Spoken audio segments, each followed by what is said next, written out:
tenemos un grupo fabuloso de personas que nos hablarán de cómo funciona este proceso. A mi izquierda tenemos a Paul Volcker.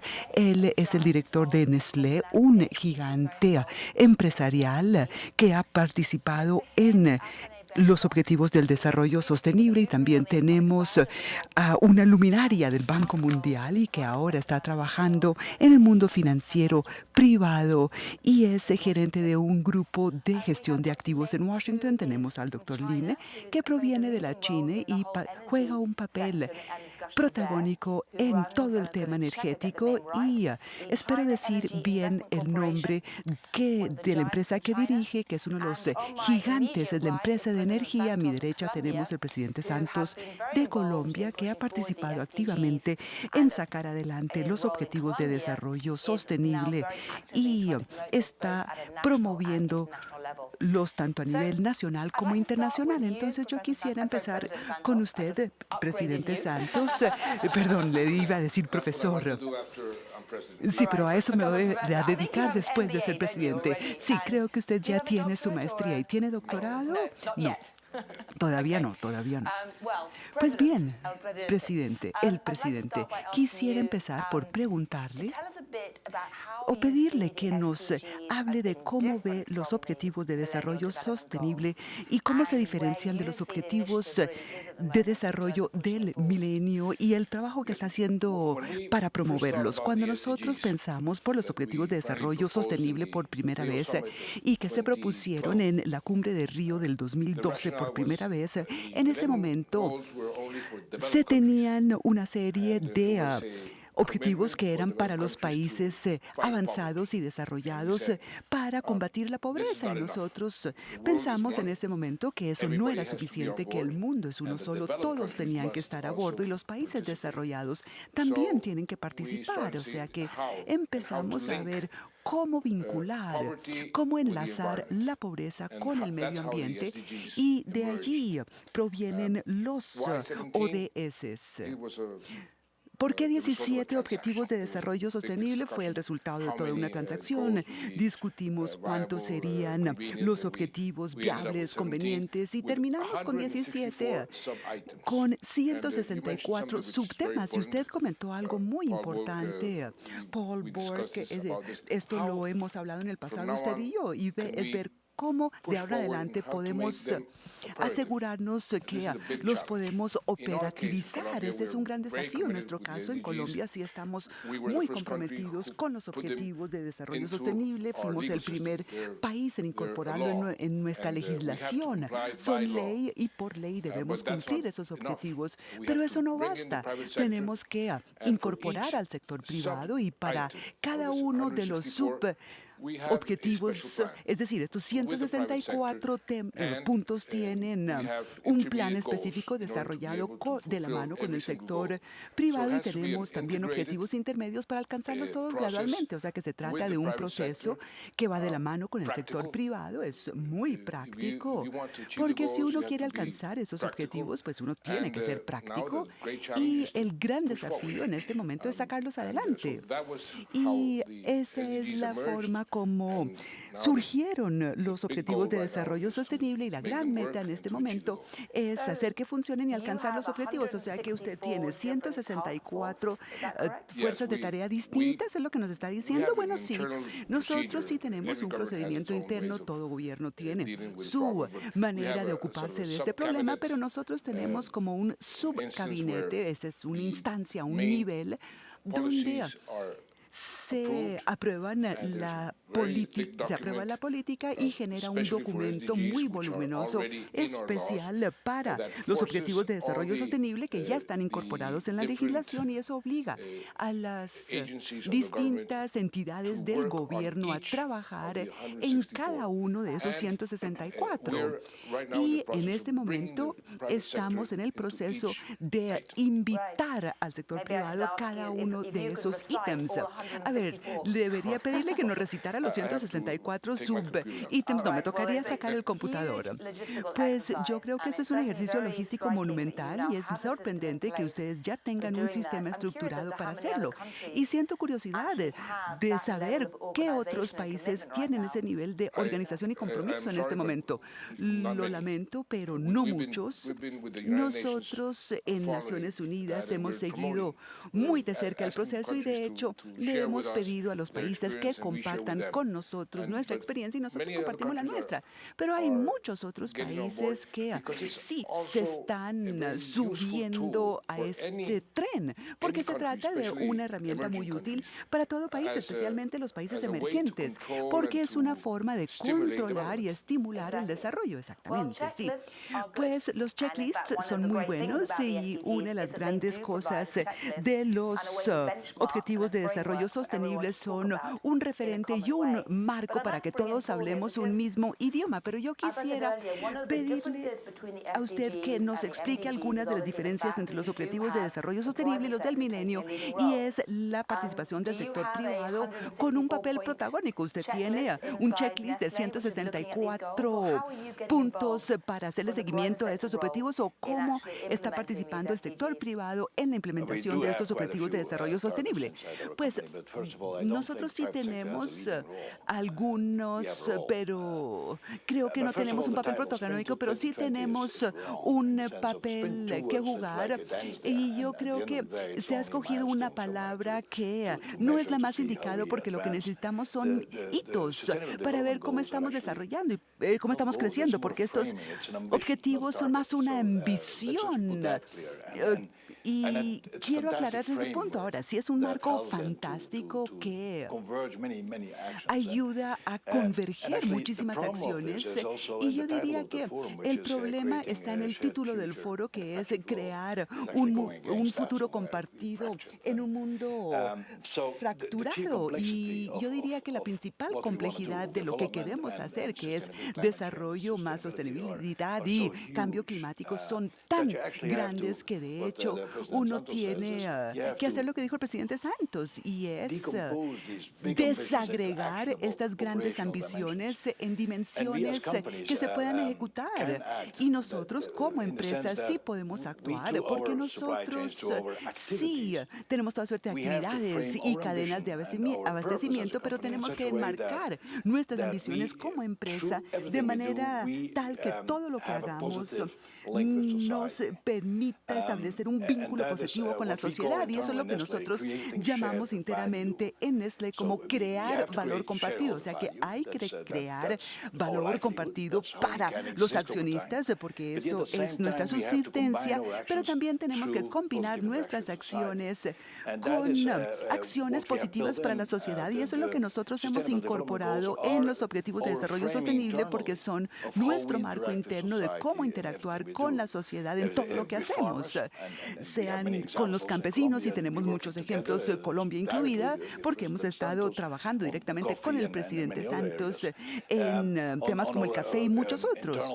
Y en nuestros objetivos de tener fábricas por todo el mundo generando empleo, produciendo alimentos que sean nutricionales. Entonces, todas esas acciones deben ser desagregadas en dimensiones respecto a las cuales podemos actuar, y después hay que operativizarlas y hay que incorporarlo en la forma de ser de la empresa. Y como tal, nosotros estamos compartiendo con el mundo desde hace 5 años todos nuestros compromisos, y tenemos más de 40 compromisos que todos están relacionados con los objetivos de desarrollo sostenible de alguna manera. Y yo creo que los objetivos de desarrollo sostenible son fabulosos porque el sector privado participó en su definición por primera vez, y eso es una precondición para lograr la participación del sector privado. Ahora, un ejemplo de cosas respecto a las cuales podamos actuar: yo tengo el honor de copresidir el World Resource Group, y en este momento está siendo auspiciado por el Banco Mundial, y nosotros podemos acudir a un gobierno de la mano con la sociedad civil y las empresas para para hacer toda la sostenibilidad, por ejemplo, la disponibilidad del agua y atacar el tema del agua, que es algo muy importante, pero es local, es un problema local y en ese caso tenemos que ser locales. Y otra cosa sumamente importante es que los gobiernos deben apropiarse de las cosas. Ellos son los dueños, el sector privado participa, pero como dijo el presidente Santos, es el gobierno quien define el marco, porque nosotros terminamos haciendo lo que queremos, que es crear valor compartido. Pero yo diría que la escala que requerimos para estos temas tan complejos, eso se debe contextualizar, enmarcar, porque es que lo lindo del Foro Económico Mundial es que todos hablamos y estamos de acuerdo entre nosotros. Bueno, no estoy segura que todo el mundo esté de acuerdo, no. Pero ¿quién se va a oponer a los objetivos de desarrollo sostenible y que lo queremos hacer? Yo creo que es una magnífica expresión de la ambición, pero ¿cómo operativizarlo es otro tema? Y sí, hay que tener cosas que funcionen y las compañías lo pueden hacer y lo pueden escalar, pero en el foro de bienes de consumo, donde tenemos fabricantes y minoristas que se reúnen y van a tratar temas como la deforestación, quieren reducir a la mitad los desperdicios alimenticios en todo el sistema de producción de alimentos. Y estas son cosas que son y deben, y eso hacen los objetivos de desarrollo sostenible, es reunirlos todos para que converjan. Y nosotros podemos hablar, fijar agendas y prioridades, pero tiene que salir una vez que nos vayamos de Davos y tenemos que pedirle a los gobiernos que enmarquen el esfuerzo. Vamos a retomar estos temas específicos más adelante cuando hablemos de agricultura y agua, porque ciertamente cosas como la agricultura son la nueva frontera en la que se están concentrando las personas en este debate de la sostenibilidad. Pero antes de eso quisiera pedirle al doctor Lin, porque usted forma parte muy importante de el trabajo energético, porque usted es el director del China Energy Invest Corporation. ¿Puede usted explicarnos cómo son percibidos estos objetivos en China y cómo están intentando implementarlos en China y trabajar con socios en distintas partes del mundo? Entiendo que nos va a hablar en chino. Es posible que el auditorio quiera escuchar la traducción simultánea. Muchas gracias por su pregunta. Y antes de responder su pregunta, quisiera hablarle de mi empresa. Nosotros somos la compañía energética más grande de la China y resultó de la fusión de las dos empresas energéticas más grandes de China. O sea que yo puedo responder su pregunta diciéndole que en China, en los últimos 40 años, nosotros hemos llegado a una población de 1.300 millones de habitantes y tenemos que darle a todos alimentos y resolver también el problema de la pobreza. Entonces, durante los últimos años, y hablando específicamente del sector energético, nosotros estamos suministrando energía suficiente para apoyar el país, pero después de haber iniciado esta nueva era, en China debemos hacer dos cosas. Y lo primero es que la cantidad de energía que vamos a entregar tiene que ser sostenible, limpia, eficiente. Y lo segundo es cómo resolver el problema para que sea ambientalmente amigable, porque en China todos están hablando del problema del smog, que es esa nube de contaminación, y estamos mejorando las emisiones. El gobierno ha fijado la meta de que para el año 2020, el 2020, habremos logrado reducir las emisiones y que seremos una sociedad más próspera, lo cual quiere decir que lograremos que 40 millones de pobres superen la pobreza para que todos estén por encima de esa línea de la pobreza y tengan una mejor calidad de vida. Y nosotros, la empresa energética más grande, haremos todo lo posible por asegurar el suministro de energía. Y segundo, vamos a hacer que nuestro suministro energético sea producido de forma más limpia y eficiente. Y también queremos resolver los problemas de contaminación. O sea que queremos una alta eficiencia con bajas emisiones. ¿Y cómo cree usted que está evolucionando su progreso hacia el cumplimiento de los objetivos? ¿Y cuál es el grado de colaboración internacional? Porque es que el cambio climático solamente se puede aliviar con una máxima colaboración de todos los países. Y a pesar de eso, tenemos países como Estados Unidos, que hace poco indicó no se está moviendo al mismo ritmo de otros países. Okay. So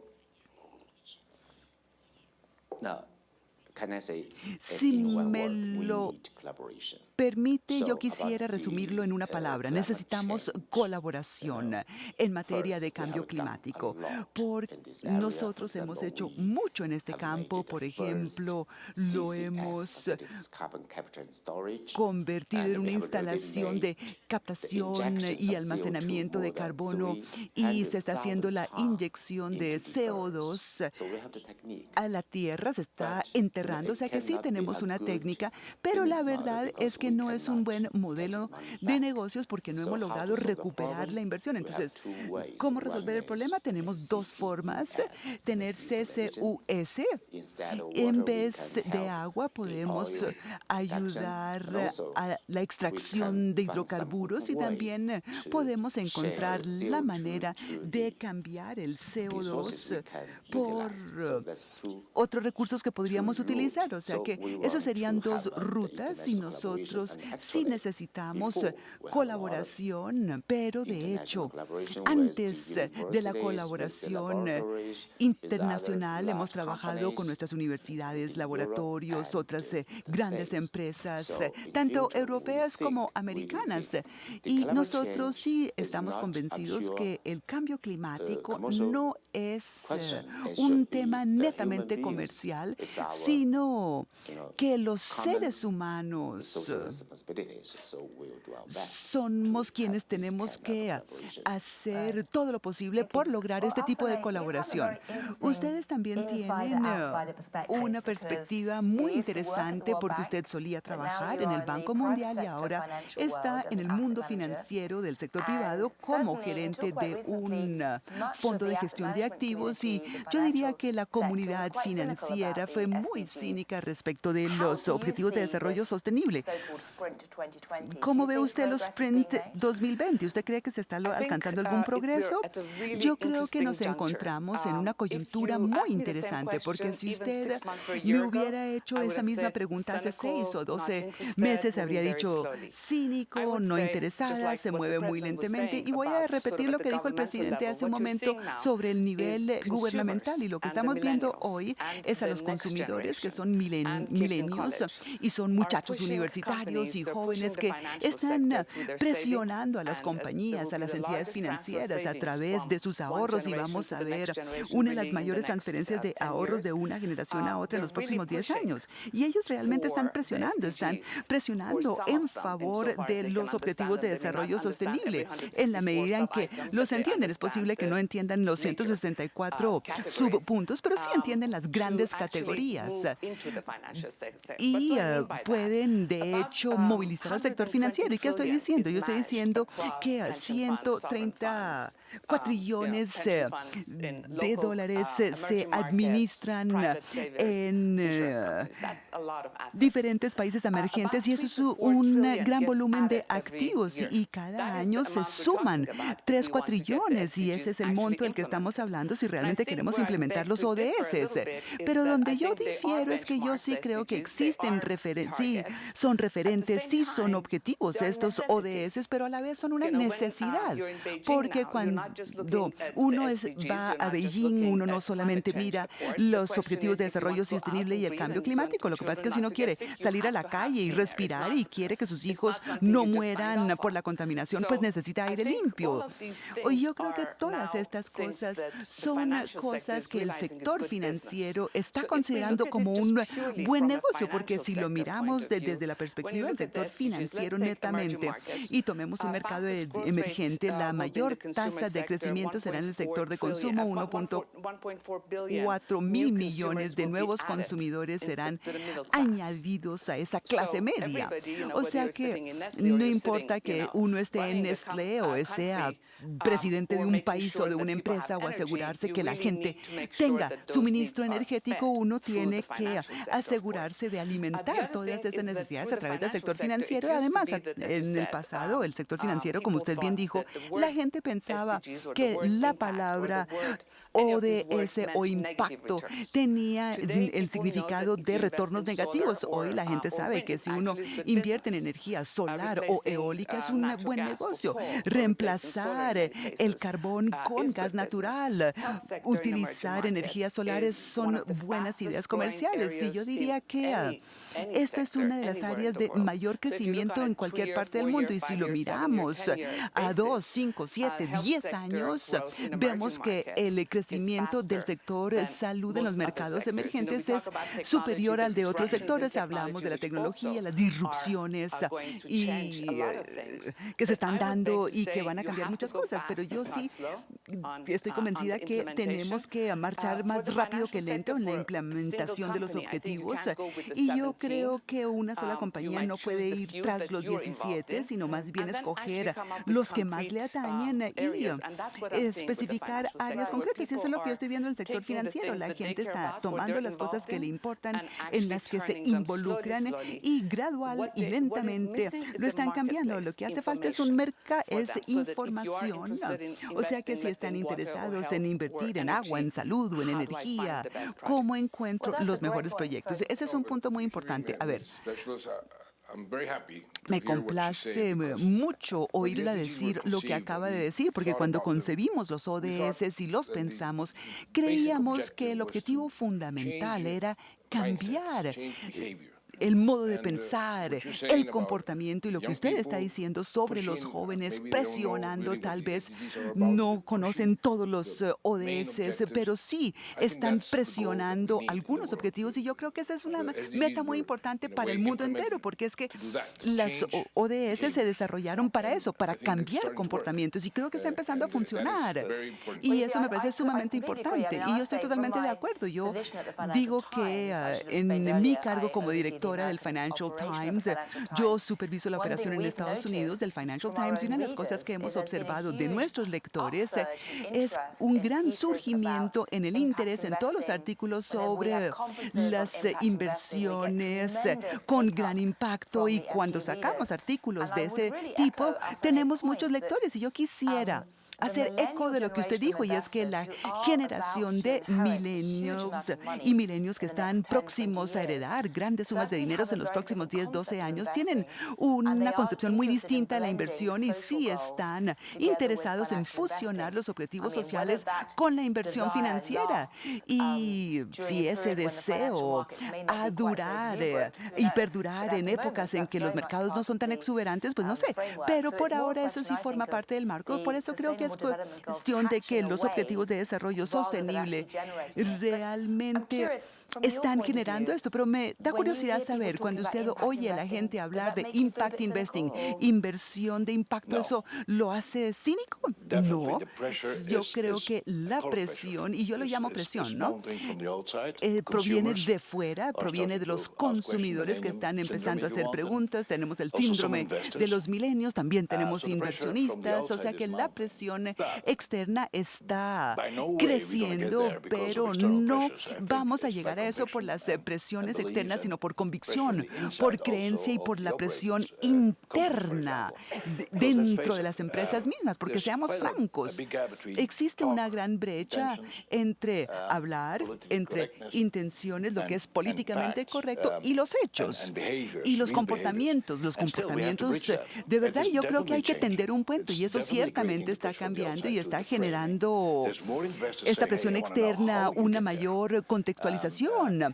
Y la gente está preguntando, bueno, ¿y cómo van a llegar a eso? Y eso tiene que ver con la discusión del corto plazo y el largo plazo. Y cuando uno mira las cosas con una perspectiva de largo plazo, resulta normal, y entonces empezamos a polarizar el agua, es decir, en el sentido de darle valor, y ahí empiezan a cambiar muchas cosas, y eso es una obligación también, y es que las empresas deben mantener la capacidad de enmarcar su vida y obviamente querer existir en 50 años, y ciertamente queremos poder atender a esos 1.300 millones de personas más que vamos a tener en unos 10 años. La presión va en crecimiento, pero como les dije, no todo es igual porque todavía hay muchas presiones de corto plazo, de resultados, de rendimientos, de utilidades. Permítame darle un ejemplo de cómo funciona la presión, ¿no? La presión de los consumidores, y prueba de ello, Nestlé, un gran comprador de café en Colombia. Y el mismo café, sea orgánico o no, tiene una diferencia de precio muy grande, y el campesino recibe 3 o 4 veces más si el café es orgánico que si no lo es. ¿Y por qué es eso? Por presión de los consumidores. Y eso es prueba de ese cambio conductual que está impactando la forma como funcionan las empresas y gobiernos. Y yo obviamente tenemos muchos proyectos juntos, pero el café es importante para los dos. Ella dice que es importante para todos por la hora del día, pero no. Obviamente tenemos la subsistencia y la supervivencia de los campesinos, mejorar los precios, y la ciencia, la tecnología y la investigación pueden jugar un papel muy importante, y le podemos dar a esa familia de agricultores un mejor futuro. Y eso es lo que nosotros intentamos hacer, y eso es lo que les damos para que tengan mayores rendimientos en sus tierras, en sus parcelas, y todo eso es posible. A veces las buenas intenciones se evaporan porque no se sostienen en el tiempo, porque no hay un marco definido por el gobierno, y las empresas se deben comprometer a largo plazo. Y estos son magníficos ejemplos también de algo muy bueno para el desarrollo, bueno para el planeta, y también nos permite definir tiempos, y eso es bueno para las empresas en el sentido positivo. Yo quisiera preguntarle a Paul si ustedes han tenido algún accionista, un gran accionista que le haya dicho y qué está haciendo sobre los objetivos de desarrollo sostenible. Sí, claro que sí. Y ciertamente se presenta cada vez más en nuestras discusiones, y por eso desde hace años que estamos comprometidos con estos objetivos, y no son compromisos para el 2050, ¿no? Entonces yo me comprometo porque no voy a estar aquí en el 2050. No, se trata de periodos de 3 años con cosas concretas que medimos anualmente, y le reportamos al público nuestro progreso. Y este año tenemos 42, y son cosas muy concretas, y todo está alineado con los objetivos de desarrollo sostenible, y eso es lo que nosotros podemos hacer. Y también trabajamos en colaboración con otras empresas como el grupo de Water Resource, que también trabaja con gobiernos, o el Foro de Alimentos, o el Banco Mundial, que usted conoce también. También está patrocinando muchos de estos esfuerzos. O sea que uno tiene que operativizarlo, incorporarlo en el sistema o en su empresa, y luego reportar no dentro de 50 años, sino al año siguiente, y luego al año siguiente. Y yo quisiera pedirle al doctor Lin que me conteste una pregunta. Obviamente, en China existe un cierto grado de preocupación entre algunos ciudadanos respecto del medio ambiente y eso le ha ayudado al gobierno a refocalizar todas estas cosas porque vemos su preocupación por la calidad del aire en ciudades como Beijing. ¿Usted cree que existe una presión ejercida por el pueblo chino para acoger las metas de los objetivos de desarrollo sostenible de manera más amplia? Porque en Occidente vemos a los milenios que ya están presionando un mayor cambio. ¿Ustedes creen que el público chino está también tratando de presionar que los líderes saquen adelante estos objetivos? Yo quiero decir que el gobierno chino está desarrollando un plan que va a implementar y emana de los acuerdos de París y todos los ministros regresaron a China después de la conferencia en París y se reunieron con las grandes empresas públicas y privadas y todos tenemos que participar porque esto no solamente es el procedimiento aprobado, sino que se han promulgado leyes. Y puedo darle un ejemplo. La China Energy, nuestra empresa, es la empresa energética más grande de China y a finales del año pasado teníamos renovables totales que representaban el 20.5%, aun cuando el gobierno chino ha dicho que el plan es que para finales del año 2030 el promedio de los renovables tiene que estar por encima del 20% y nosotros ya lo superamos. Y fijamos la meta que para finales del 2020 habremos incrementado esa cifra a 25. O sea que esas son acciones reales de lograr que la energía tradicional sea más limpia, más eficiente y las renovables crezcan rápidamente para lograr cambiar ese tipo de demanda. Y también hay que cuidar el agua.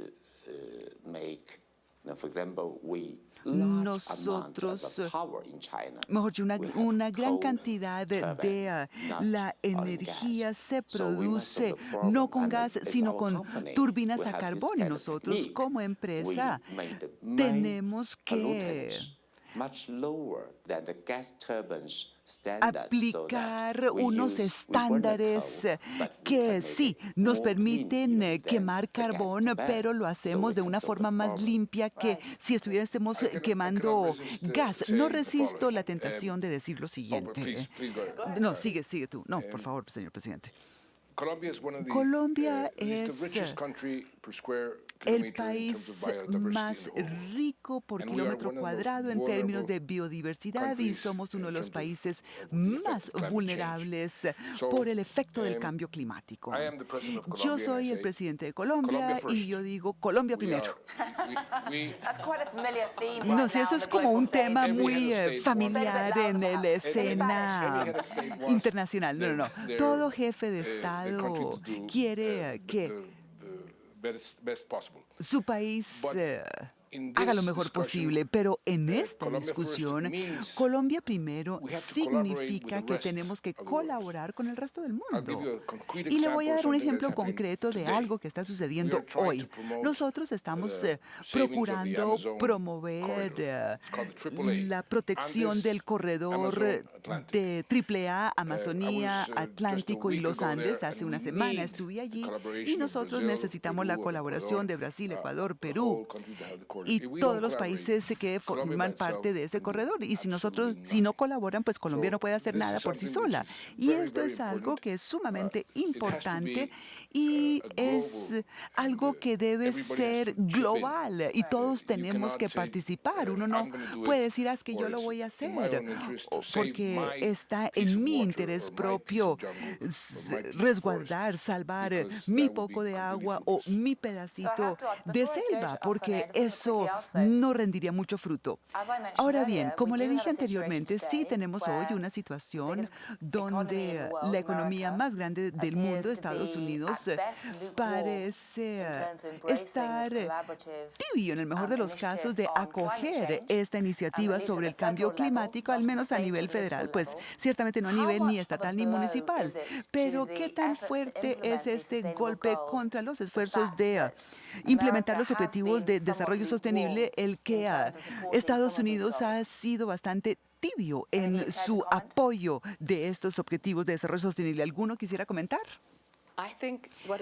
Yo creo que lo que ha resultado verdaderamente interesante es que este movimiento de arriba hacia abajo es, como usted dijo, del nivel federal más alto. Nosotros estamos hablando de abajo hacia arriba, es decir, los consumidores, los accionistas, son quienes están presionando a las empresas. O sea que si miramos la retórica empresarial, yo creo que esa no ha cambiado. El sector financiero es como la clave. Y a medida que la gente adquiere bienes y hay otros que financian eso y eso continúa por el mismo camino, entonces eso me crea a mí la impresión, y al mirar las cifras veo que no se ha presentado ningún debilitamiento en Estados Unidos. De hecho, si ha pasado algo, lo que he visto es nosotros íbamos por un camino que se movía lentamente hacia apoyar los objetivos de desarrollo